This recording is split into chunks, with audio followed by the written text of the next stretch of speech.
ఆరాధనకై మనము చేరువచ్చి ఉండగా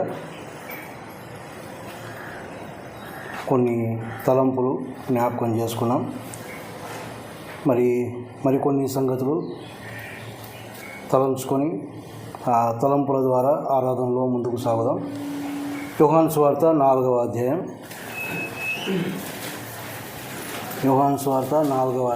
22, 23, 24 వచనాలు చదువుకున్నాం. యోహాను సువార్త 4వ అధ్యాయం 22, 23, 24. మీరు మీకు తెలియని దానిని ఆరాధించువారు, మేము మాకు తెలిసిన దానిని ఆరాధించువారు. రక్షణ యూదుల్లో నుండియే కలుగుచున్నది. అయితే యథార్థముగా ఆరాధించువారు ఆత్మతోనూ సత్యముతోనూ తండ్రిని ఆరాధించు కాలము వచ్చుచున్నది, అది ఇప్పుడును వచ్చే ఉన్నది. తన్ను ఆరాధించువారు అట్టివారే కావాలని తండ్రి కోరుచున్నాడు. దేవుడు ఆత్మ గనుక ఆయనను ఆరాధించువారు ఆత్మతోనూ సత్యముతోనూ ఆరాధింపవలనను. ప్రేమైన వాళ్ళారా, ఆదివారమున ఆరాధనకున్నటువంటి ప్రాధాన్యతను గురించి మనం ఎరిగి ఉన్నాం. ఆరాధన అంటే ఆయన్ను పూజించడం, అది ఎల్లవేళ ఆయన్ను పూజిస్తాం, ఎల్లవేళ ఆయన్ను ఘనపరుస్తాం. కానీ ఆదివారమున ఆయనను జ్ఞాపకం చేసుకొని, ఆయన ఆజ్ఞ అది, నన్ను జ్ఞాపకం చేసుకున్నట్టుకై ఇలాగ చేయడు అన్నాడు. కాబట్టి ఆయన ఆజ్ఞను జ్ఞాపకం చేసుకుంటూ రొట్టె రసములో పాలు పంపులు పొందుతూ ఆయన యొక్క శిలువ కార్యాన్ని జ్ఞాపకం చేసుకుంటూ మన పట్ల ఆయన చూపిన ప్రేమను జ్ఞాపకం చేసుకుంటూ ఆయనను పూజించడం, ఆయనను ఘనపరచడం, ఆయన హెచ్చించడం, ఇది ఒక ప్రత్యేకమైనటువంటి ఆరాధన, ప్రత్యేకమైనటువంటి దినం ఇది. మరి ఇందాక మనము చూసుకున్నటువంటి తలంపుల మేరకు ఎవరు ఆయన్ను ఆరాధించాలో, ఎవరు ఈ యొక్క ఆరాధనలో పాల్గొంటారో కొన్ని సంగతులు జ్ఞాపకం చేసుకున్నాం. కాబట్టి అలాంటి అనుభవాలు కలిగినటువంటి వారమై మనం దేవుని సన్నిధానానికి వచ్చి ఉన్నాం. మరి మీకు జ్ఞాపకం ఉందో లేదో నాకు తెలియదు, కానీ పోయిన వారం కాకుండా అటుపోయిన వారం ఆరాధనకు సహాయకరంగా మనం ధ్యానం చేసుకున్నప్పుడు నిజమైనటువంటి ఆరాధికుని యొక్క ఆరాధన అని దాన్ని ధ్యానం చేసుకున్నాం. ఈ దినాన మరి దేవుడు వెతుకుతున్నటువంటి ఆరాధికుడు, దేవుడు ఆరాధన కోసం లేడు కానీ ఆరాధికుని కోసం వెతుకుతూ ఉన్నాడు. ఆరాధించే వారు ఆయన కావాలి. ఆరాధన జరుగుతూ ఉంది చాలా చోట్ల, కానీ ఆయన ఎట్టి ఆరాధించే వారి కొరకు వెతుకుతూ ఉన్నాడో అది కనిపించడం లేదు ఆయనకు. మరి అందుకే ఒక మాట ఏమంటాడంటే, తన్ను ఆరాధించువారు అట్టివారే కావాలని తండ్రి కోరుచున్నాడు అన్నాడు. పైన 1 నుంచి కింద ఏముందంటే వెతుకుచున్నాడు అని. ఆయన కోరుకుంటా ఉన్నాడు, ఆయన వెతుకుతూ ఉన్నాడు. ఎవరి కోసం? ఆరాధించే వారి కోసం. మరి ఎట్టివారు కావాలి, అట్టివారే అని కూడా ఆరాధించే వారిలో కొన్ని సంగతులు ఆయన నిరీక్షిస్తూ ఉన్నాడు. అటువంటి పరిస్థితులు కలిగి ఆయన సన్నిధానానికి వచ్చి ఆరాధిస్తూ ఉంటే అట్టి ఆరాధికుల కొరకు ఆయన ఎదురు చూస్తూ ఉన్నాడు. మరి ఉదయకాల సమయం మనం యొక్క తలంపులను ధ్యానం చేసుకుంటూ ఉండగా అట్టి ఆరాధించే వారముగా మనం ఉన్నామా? ఆరాధించడానికి వచ్చా మంచిదే, వస్తూ ఉన్నా మంచిదే, కానీ ఆయన ఏ ఆరాధికుల కోసం ఆయన వెతుకుతూ ఉన్నాడో, ఎలాంటి ఆరాధించేవారు కావాలని ఆయన కోరుకుంటూ ఉన్నాడో అలాగ ఆరాధించే వారంగా మనం ఉన్నామా అనేది మనం ఆలోచన చేయవలసిన వారమై ఉన్నాం.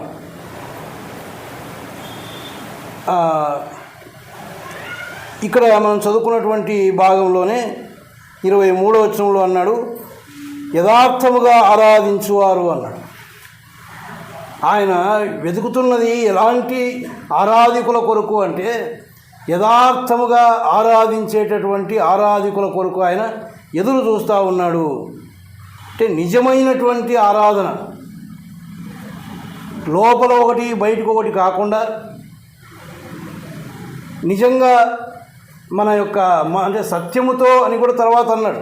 ఈ యథార్థమైనటువంటి ఆరాధన అంటే దేవుడు అంగీకరించేటటువంటి ఆరాధనగా మనం ఉండాలి. ఆరాధనకు వచ్చినప్పుడు పాటలు పాడతాం, స్తోత్రాలు చెల్లిస్తూ ఉన్నాం, మంచిదే.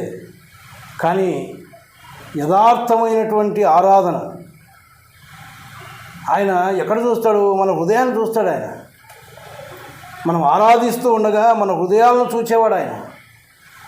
ఆయన కోరుకున్నటువంటి ఆరాధన మనం చేస్తూ ఉంటే అట్టివారి కొరకు వెదుగుచున్నటువంటి ఆ ప్రభు అట్టివారిని చూచి ఆనందించేవాడుగా ఉన్నాడు. ఆదికాండం 4వ అధ్యాయంలో ఆరాధించడానికి ఇద్దరు వచ్చారు, హేబెలు కయీను ఇద్దరు వచ్చారు. అక్కడ ఒక మాట ఏమైనా ఉంటుందంటే, హేబెలును అతని అర్పణను ఆయన లక్ష్య పెట్టాను. అంటే ఎవరిని లక్ష్య పెట్టాలి? మొదట నిన్ను లక్ష్య పెట్టాలి. హేబెలును లక్ష్య పెట్టినాడు, తర్వాత అతని అర్పణ. మొదట నువ్వు నేను యథార్థమైనటువంటి హృదయాలు కలిగి ఉంటే మొదట మనల్ని ఆయన అంగీకరించాలా, ఆ తర్వాత మనం ఆయనకు స్తుతులు అర్పిస్తూ ఉండగా ఆ అర్పణను కూడా ఆయన అంగీకరించాలి. అట్టి ఆరాధన ఆయన కోరుకుంటూ ఉన్నాడు. కయీనును అతని అర్పణ లక్ష్య పెట్టలేదు అన్నాడు. అంటే యథార్థమైనటువంటి హృదయం లేదు, లోపల కపటం ఉంది, లోపల మరి సరైనటువంటి మనసు లేదు, కానీ ఆరాధించడానికి వస్తూ ఉన్నాడు. దేవుడు చూచాడు దాన్ని. కాబట్టి ఆయన కయీనును లక్ష్య పెట్టలేదు, ఆయన అర్పణను కూడా లక్ష్య పెట్టలేదు.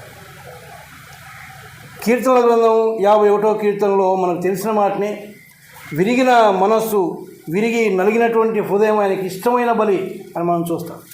కాబట్టి మనం ఏమర్పిస్తున్నామో కాదు, ఎలాగ అర్పిస్తూ ఉన్నాం. మనం విరిగి నలిగినటువంటి హృదయాలు ఎప్పుడు విరిగిపోతాయి, ఎప్పుడు నలిగిపోతాయి అంటే ఉదయకాలం నుంచి ఆదివారం, ఇంకా శనివారం నుంచే, ఇంకా చెప్పాలంటే ఈ దినం ముగించిన తర్వాత కూడా మళ్ళీ ఎప్పుడు ఆదివారం వస్తుందా, నేను ఎప్పుడు ఆయన జ్ఞాపకం చేసుకొని ఆరాధించాలా అని ప్రతిదినము ఆ సిద్ధపాటు కలిగి ఆయన చేసిన మేలును జ్ఞాపకం చేసుకుంటూ ఆ శిలువ కార్యాన్ని తలుచుకుంటూ మనల్ని కాపాడుకుంటూ అపవిత్రతకు లోను కాకుండా కాపాడుకుంటూ మనం వచ్చి ఆరాధించగలిగితే అప్పుడు కూడా ఎలాగ ఆరాధించగలమంటే ఆయన ప్రేమను జ్ఞాపకం చేసుకున్నప్పుడు ఆ శిలువ కార్యాన్ని మన యొక్క హృదయం నలిగిపోతుంది. ఎందుకు? నాయన నేను దీనికి యోగ్యుని కాదే, ఈ యోగ్యత నాకు లేదు ప్రభువా, కేవలము నీ వలన నువ్వు రక్తము చిందించుటను బట్టి, నా పాపమును క్షమించుటను బట్టి నేను ఇక్కడ ఉన్నాను, నిన్ను ఆరాధించే యోగ్యత నాకు ఇచ్చావు అన్నప్పుడు మన హృదయం నలిగిపోతుంది. ఎంత గొప్ప ప్రేమ నా పట్ల చూపించాడా ప్రభు అని. కాబట్టి మొట్టమొదటిది ఆయన ఎలాంటి ఆరాధికుని వెతుకుతున్నాడు అంటే యథార్థముగా ఆరాధించే ఆరాధికుని కొరకు ఆయన వెతుకుతూ ఉన్నాడు. అట్టి వారిలో మనం ఉన్నామేమో ఆలోచన చేసుకున్నాం. రెండవ మాట ఏమన్నాడు? ఆత్మతో అన్నాడు. ఆత్మతో ఆరాధించాలి అని ఆయన కోరుతూ ఉన్నాడు. ఆత్మతో ఆరాధించే వారి కొరకు ఆయన వెతుకుతూ ఉన్నాడు. ఇది అంతరంగం నుంచి వచ్చేటటువంటి ఆరాధన. శరీరము పై కనిపిస్తూ ఉంది, ఆత్మ లోపల ఉన్నాడు. ఆ అంతరంగంలో నుంచి వచ్చేటటువంటి ఆరాధన ఆయన కోరుకుంటా ఉన్నాడు. ఎందుకంటే మనం బయటికి ఎన్ని మాట్లాడినా లోపల ఆత్మ ఏంటో నీకు తెలుసు, దేవునికి కూడా తెలుసు. కాబట్టి ఆయన నీ పెదవుల నుంచి వచ్చే ఆరాధన కాదు, కానీ ఆత్మతో చేసేటటువంటి ఆరాధనను, అంతరంగం నుంచి వచ్చే ఆరాధనను ఆయన కోరుకుంటూ ఉన్నాడు. మనము రక్షించబడిన రక్షణ గురించి మనం ఆలోచన చేస్తే తిరుగా జన్మించినటువంటి అనుభవం అది. మళ్ళీ జన్మించడం, పాత జీవితానికి సంపూర్ణంగా చనిపోయి కొత్త జీవితంలోనికి మనం వచ్చాం. నూతన జన్మ, క్రీస్తులో మనం తిరుగా జన్మించబడ్డాం. అటువంటి స్థితి కలిగి మనం ఆయన్ను ఆత్మతో ఆరాధించాలి. తర్వాత ఒక మాట చూడండి, మత్తయి సువార్త 15వ అధ్యాయం, మత్తయి సువార్త 15వ అధ్యాయం 9వ వచనం. ఈ ప్రజలు తమ పెదవులతో నన్ను గనపరచుదురు కానీ వారి హృదయం నాకు దూరముగా ఉన్నది. మనుషులు కల్పించిన పద్ధతులు, దైవోపదేశములని బోధించుచు వారు నన్ను వ్యర్థముగా ఆరాధించుతున్నారు. ఎట్లా మాట్లాడుతున్నాడు ఈయన?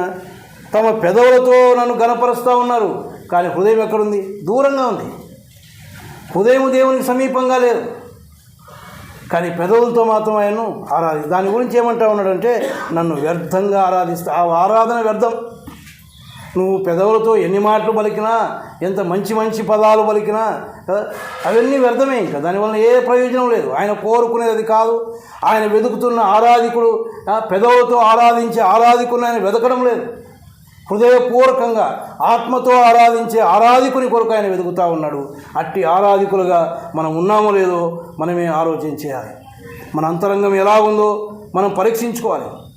ఏదైనా చేదు మన అంతరంగంలో ఉందా అంటే దేవుడు ఇష్టపడనది ఏదైనా మన హృదయంలో ఉందేమో ఆలోచన చేయాలి. ప్రియమైన వాళ్ళారా, నేను పరిశుద్ధులను గనుక మీరు పరిశుద్ధులై ఉండండి.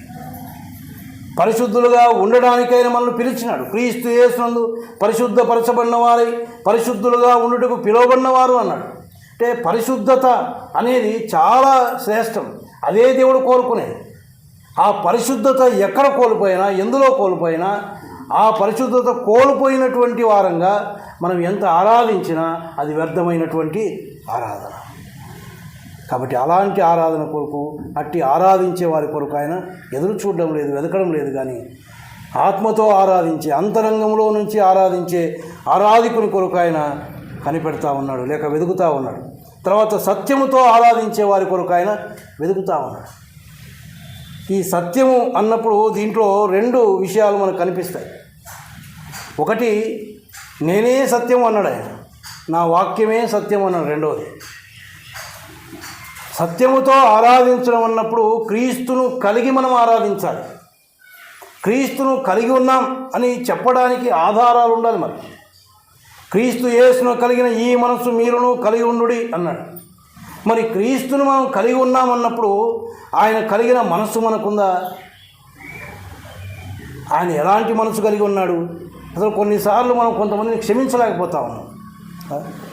మరి క్షమించినటువంటి హృదయంతో ఆరాధన చేస్తే ఆయన అంగీకరిస్తాడా? అది కూడా ఆలోచన చేయాలి. ఆయన మనల్ని క్షమించాడు. ఎటువంటి స్థితిలో ఉండగా క్షమించాడో మన వ్యక్తిగత జీవితాలను మనం ఆలోచన చేస్తే ఏ పాప జీవితంలో ఉండగా క్షమించాడో తెలుసు. మరి అసలు ఆయన ప్రార్థన నేర్పించేటప్పుడు ఒక మాట అంటాడు కదా, మత్తయి సువార్త 6వ అధ్యాయం. మత్తయి సువార్త 6వ అధ్యాయం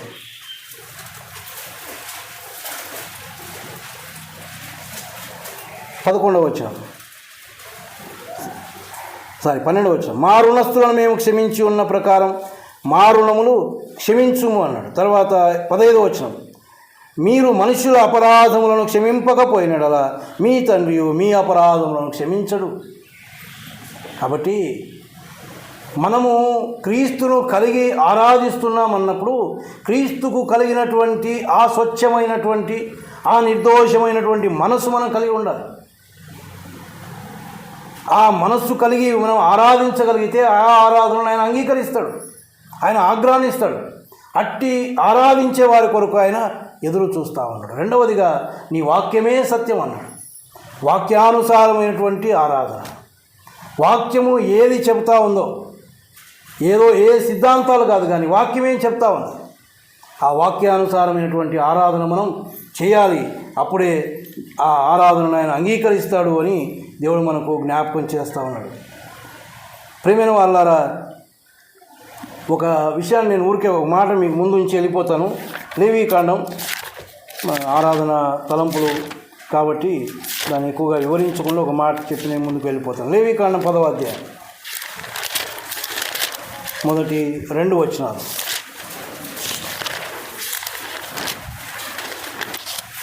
అహరోను కుమారులైన నాదాబు అబీహులు తమ తమ ధూపార్తులను తీసుకొని వాటిలో నిప్పులుంచి వాటి మీద ధూప ద్రవ్యము వేసి యెహోవా తమకు ఆజ్ఞాపింపని వేరొక అగ్నిని ఆయన సన్నిధికి తేగా యెహోవా సన్నిధి నుండి అగ్ని బయలుదేరి వారిని కాల్చివేసెను. వారి యెహోవా సన్నిధిని మృతి నొందిరి. తర్వాత 16వ అధ్యాయం 12వ వచనం. యెహోవా సన్నిధినున్న ధూపపీఠము మీద నుండి ధూపార్చుడు నిప్పులను తన పిడికిళ్లతో పరిమళ ధూప చూర్ణమును తీసుకొని అడ్డతెల లోపలికి వాటిని తెచ్చి తాను చావకుండానట్లు ఆ ధూపము వేయాలి అని అక్కడ చూస్తాం. అంటే దేవుడు సెలవిచ్చినటువంటి అగ్ని కాకుండా వీళ్ళు ఏం చేశారు? తమకు ఆజ్ఞాపింపని వేరొక అగ్నిని ఆయన సన్నిధికి తేగా అన్నాడు. అంటే దేవుడు చెప్పిన వాక్యానుసారమైనటువంటి ఆరాధన కాకుండా ఇంకా ఏ విధమైనటువంటి ఆరాధనను చేసినా అది ఆయన అంగీకరించాడు. అసలు అక్కడ జరిగింది మరి చాలా ఘోరమైంది కదా. వాళ్ళు తీసుకుని వస్తే ఏమయ్యారు? దేవుడు వారిని కాల్చివేసినాడు. వారి యెహోవా సన్నిధిని మృతి నొందిరి. మనం చాలా సులువుగా తీసుకుంటూ ఉన్నాం ఆరాధన. వారమంతా మన పరిస్థితి ఏంటో మనం పరీక్షించుకొని వస్తున్నామో లేదో తెలియదు. ఉన్నపాటున వస్తూ ఉన్నాం, ఆరాధిస్తూ ఉన్నాం. కృపాకాలం ఇది, క్షమిస్తూ ఉన్నాడు. కానీ నీ ఆరాధనను మాత్రం ఆయన అంగీకరించలేదు. ప్రేమైన వాళ్ళారా, ఆయన వెతుకుతూ ఉన్నాడు. ఆరాధించే వారి కొరకు ఆయన వెతుకుతూ ఉన్నాడు. తన్ను ఆరాధించేవారు ఎలా ఉండాలో ఆయన మనసులో కొన్ని ఉన్నాయి. వాటిని పెట్టుకొని వెతుకుతూ ఉంటే అందులో మనం ఉన్నామా లేదా మనం ప్రశ్న వేసుకుందాం. యథార్థంగా ఆరాధించేవారు కావాలని, ఆత్మతో ఆరాధించేవారు కావాలని, సత్యముతో ఆరాధించేవారు కావాలని వెతుకుతూ ఉన్నాడు. అలాగ మనం ఆరాధిస్తే ఆయన అంగీకరిస్తాడు. ఇంకొక మాట 22వ వచనంలో ఏమన్నాడంటే, యోహాను సువార్త 4:22లో, మీరు మీకు తెలియని దాన్ని ఆరాధించువారు, మేము మాకు తెలిసిన దాన్ని ఆరాధించువారు. అంటే ఎవరిని ఆరాధిస్తున్నామో తెలుసుకొని ఆరాధించాలి. అది తెలియకుండా చేసే ఆరాధన కూడా అది సరైనటువంటి ఆరాధన కాదు. ఎవరిని ఆరాధిస్తూ ఉన్నాం? తండ్రిని ఆరాధిస్తూ ఉన్నాం. కుమారుని బట్టి తండ్రిని ఆరాధిస్తూ ఉన్నాం.